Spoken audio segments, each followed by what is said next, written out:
आपने तो यह ऐड देखा ही होगा। Washing powder Nirma, washing powder Nirma.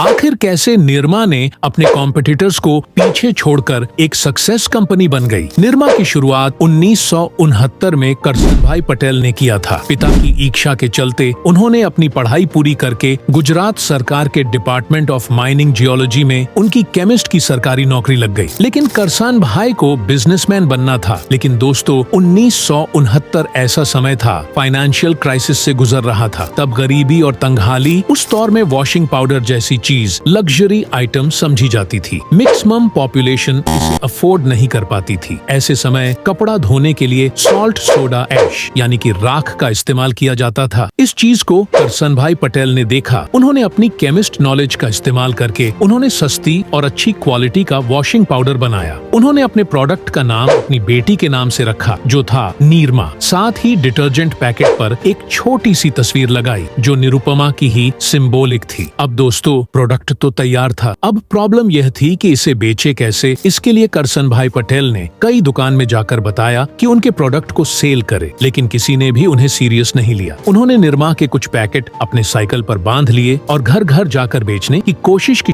जब लोगों ने उनके प्रोडक्ट को यूज किया, सोडा ऐश से कई ज्यादा बेहतरीन लगा। इसके बारे अपने आस पड़ोस को भी बताने लगे और इस तरह के वर्ल्ड ऑफ माउथ एडवर्टाइजमेंट के चलते निरमा के सेल्स बढ़ गए। इस सक्सेस का रीजन सस्ते होने के साथ साथ अच्छी क्वालिटी की वजह से लोगों का ध्यान अपनी तरफ खींचा, क्योंकि उस समय हिंदुस्तान लेवर, जो अब हिंदुस्तान यूनिलीवर के नाम से जाना जाता है, उसका सर्फ मार्केट को डोमिनेटेड कर रहा था, जिसके 1 किलो का प्राइस था 13 रुपए और इसे खरीदना गरीबों की बस की बात नहीं थी। करसान भाई पटेल अपने निरमा का दाम मात्र 3 रुपए प्रति किलो रखा ताकि हर कोई इसे आसानी से अफोर्ड कर सके। सस्ते होने के कारण इसे हाथों हाथ खरीदने लगे। इसी के चलते निरमा 23,000 करोड़ की कंपनी बन गई।